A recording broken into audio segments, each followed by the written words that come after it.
Muy buenos días, muy buenas tardes o muy buena noche. Depende en el horario en que usted vaya a recibir estos videos estudios, es que le estamos saludando. Hermanos queridos, por la gracia del Señor, estamos realmente muy contentos con la aceptación y el apoyo que nos brindan todos ustedes por estos estudios, ¿no? Es un discipulado bíblico, es como quien diría el ABC del Evangelio, ¿no? Algo que es lo básico como para ir creciendo en lo que es el conocimiento y la gracia de nuestro Señor Jesucristo, ¿no? Un discipulado que se tiene que dar, por supuesto, en muchas congregaciones, ¿no? Hoy, en estos tiempos, justamente este tipo de estudio se ha dejado un poco de lado, ¿no? Y por causa de eso es que lamentablemente el cuerpo de Cristo no está crecido en el Señor y bueno, por ahí están como divagando en diferentes tipos de posturas teológicas, doctrinas de hombre, etcétera, etcétera, que lamentablemente lleva más a la confusión al creyente, ¿no? Vamos a continuar, creo que este es el tercer video y va a ser el último en cuanto a este tema que estamos tratando, que justamente hablamos de lo que es la iglesia local, ¿no? La importancia que tiene la iglesia local. Como dijimos en el primer video, a veces parece que se comprende o se malentiende, ¿no? De que, bueno, como ya soy un hijo de Dios, como yo soy el templo de Dios vivo, entonces no tengo necesidad de estar congregándome, ¿no? Yo mismo en mi casa puedo leer la Biblia, canto himnos o coro, predico la palabra de tanto en tanto por algunas personas, los vecinos, y bueno, ya estoy haciendo la obra ministerial y estoy cumpliendo con Dios siendo esa iglesia de Cristo, ¿no? Pero la Biblia a nosotros nos manda que tenemos que congregarnos.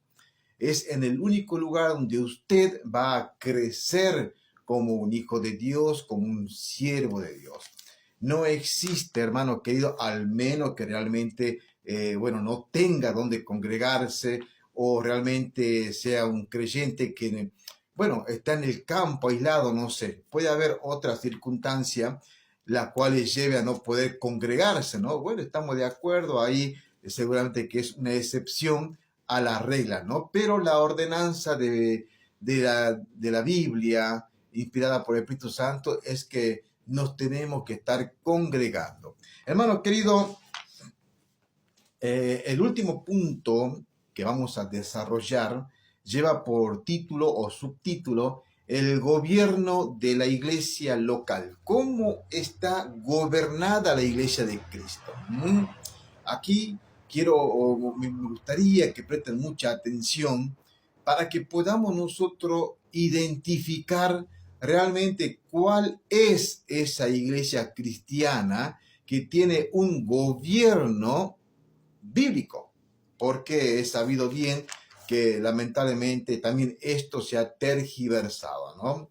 En el Nuevo Testamento enseña la autonomía, presta atención a esta palabra, a la autonomía de la iglesia local.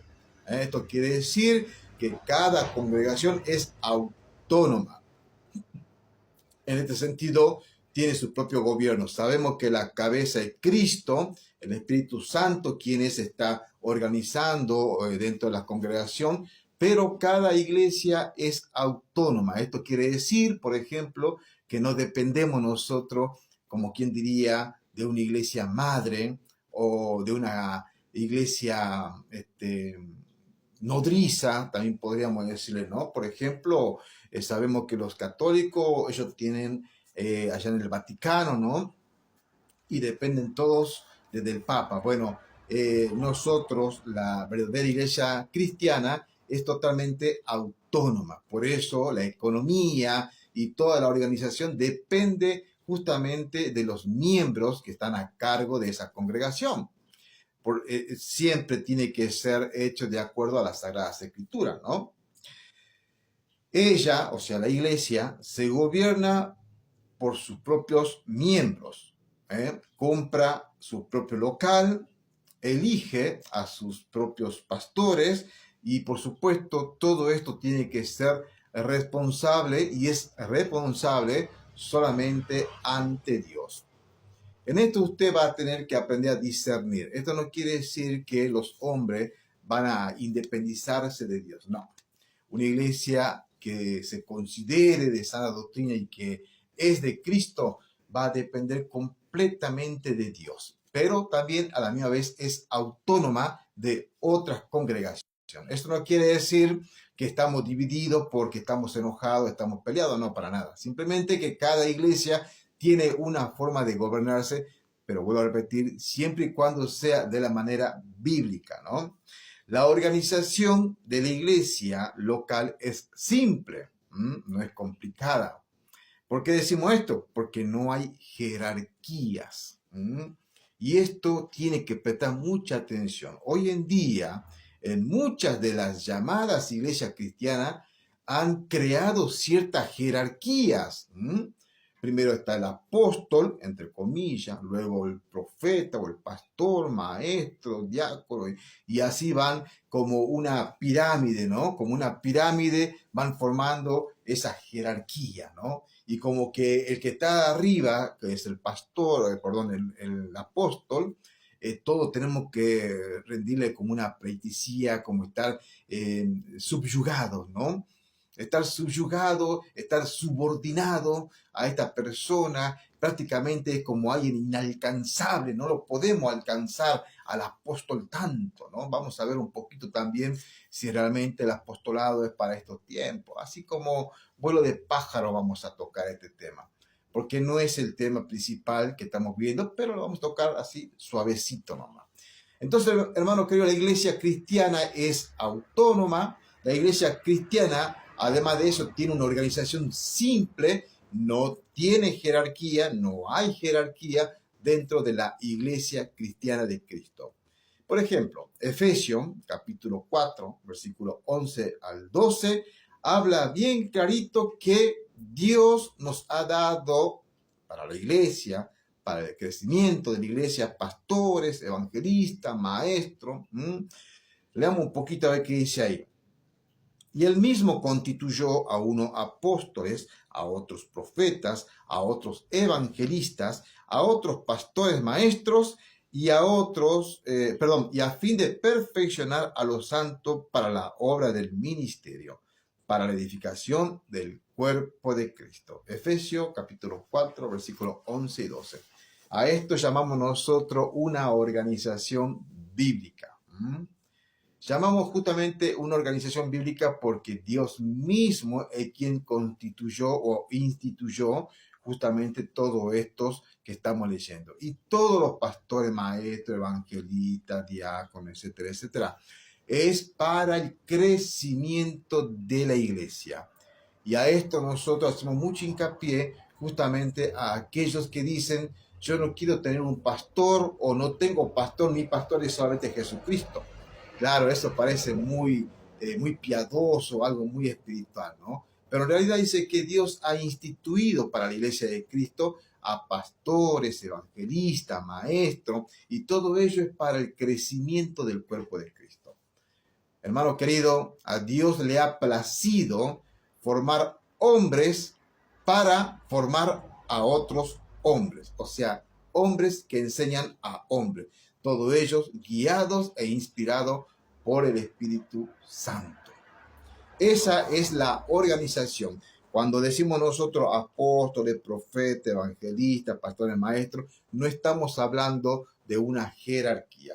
Estamos hablando de posiciones, de oficios que a Dios le ha placido dar a algunos para que puedan estar sirviendo en la obra ministerial, ¿no?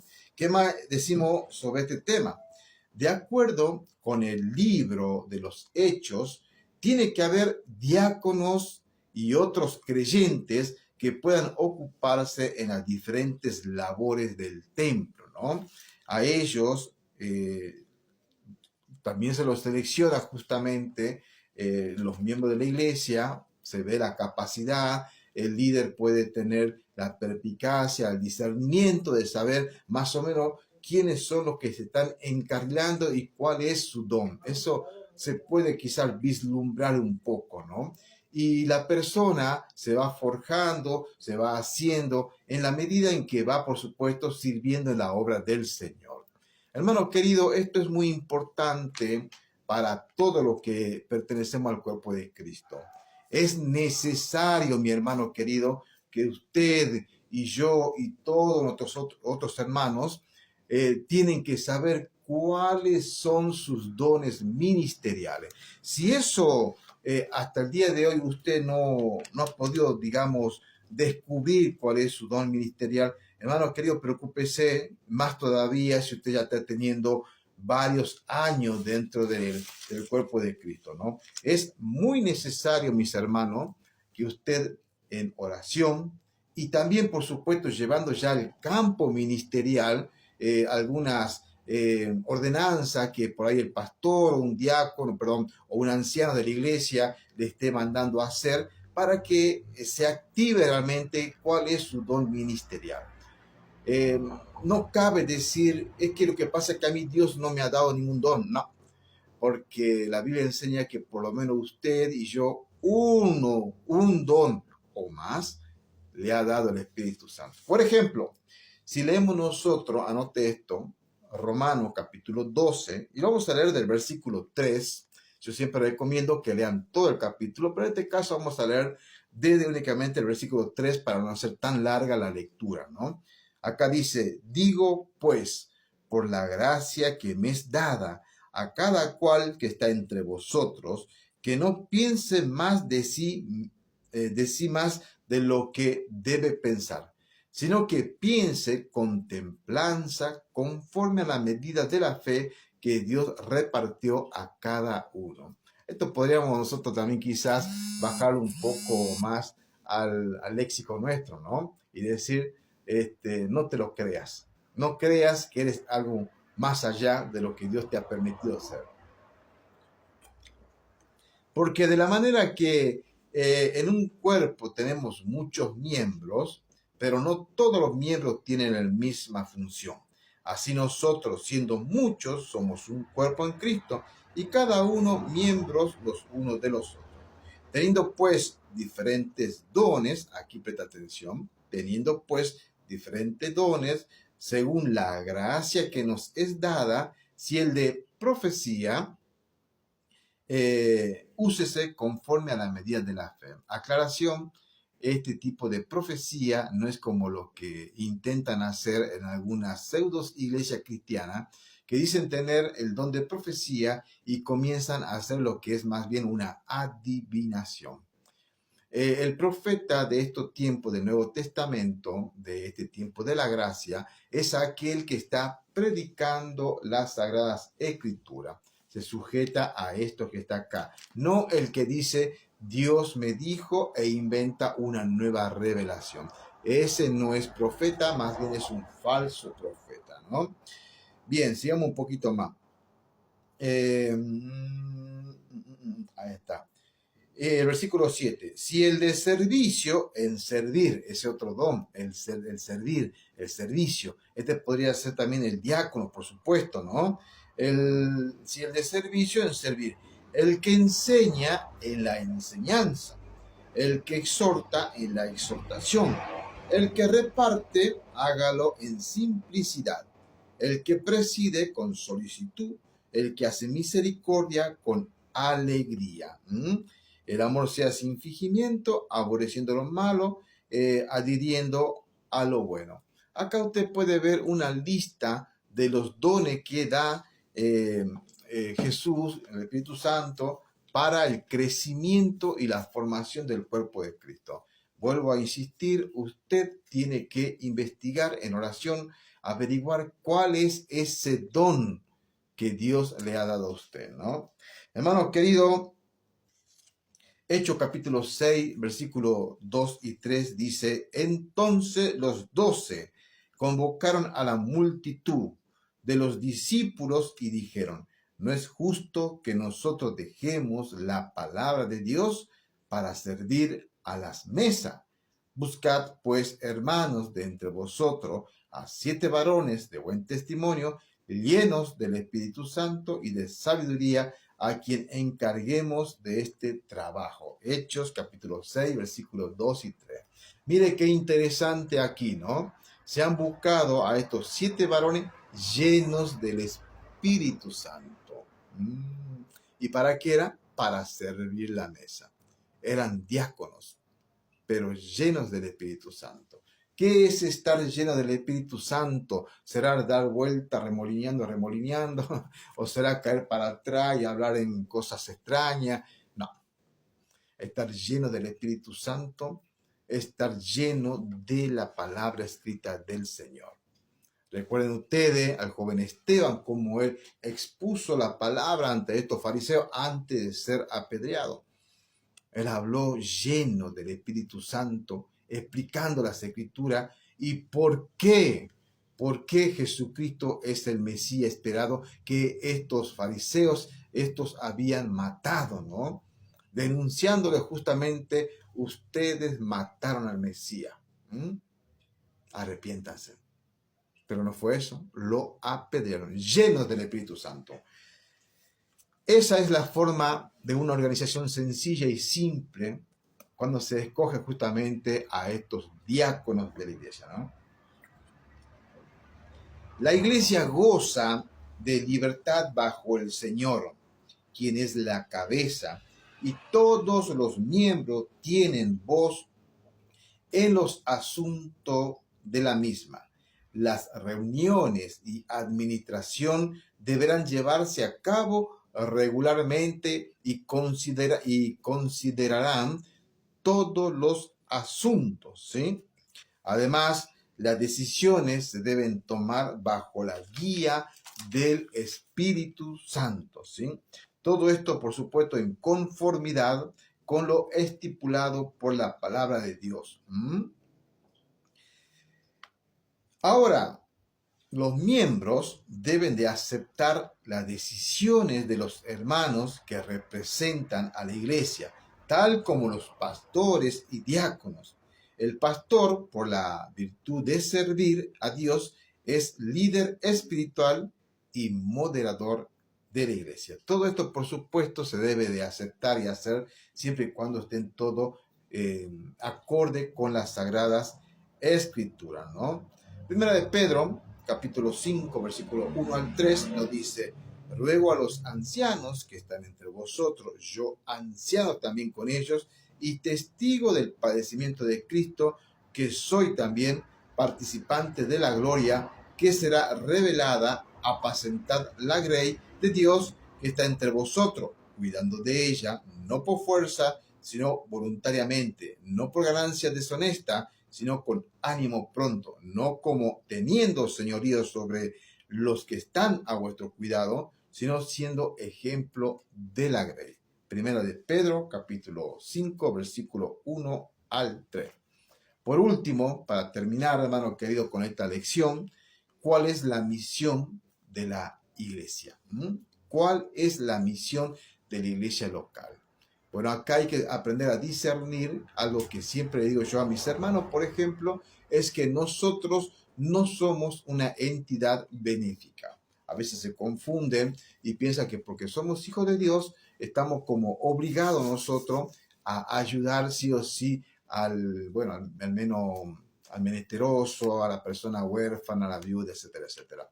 Por supuesto que estas obras se desprenden ya de justamente de un corazón dadivoso, ¿no? Pero el objetivo principal, verdadero, es el de llevar el evangelio, el de predicar la palabra de Dios a los perdidos, el llevar alma a los pies de Cristo. Y después, si Dios permite, hacemos lo que es la obra benéfica para la gente. Esto hay que tener en claro, hermano querido. Nosotros estamos aquí puestos solamente para poder llevar ese programa al mundo, que es la predicación del evangelio. Ustedes saben lo que dice allá en Mateo 28, 19 al 20, que es la gran comisión, ¿no? Hacer discípulos a todas las naciones, bautizándoles en el nombre del Padre, del Hijo y del Espíritu Santo, enseñándoles que guarden todas las cosas que os es mandado, y aquí yo estoy con vosotros todos los días hasta el fin del mundo. Amén. Y esa es la gran comisión, esa es la gran misión que tiene la iglesia cristiana, la iglesia local, de hacer en este mundo. Estamos para eso, hermanos queridos, y cumplamos con la gran comisión y no con la gran omisión. Hermanos queridos, que el Señor bendiga este estudio. Realmente espero que sea de mucha bendición para todos ustedes. Bendiciones.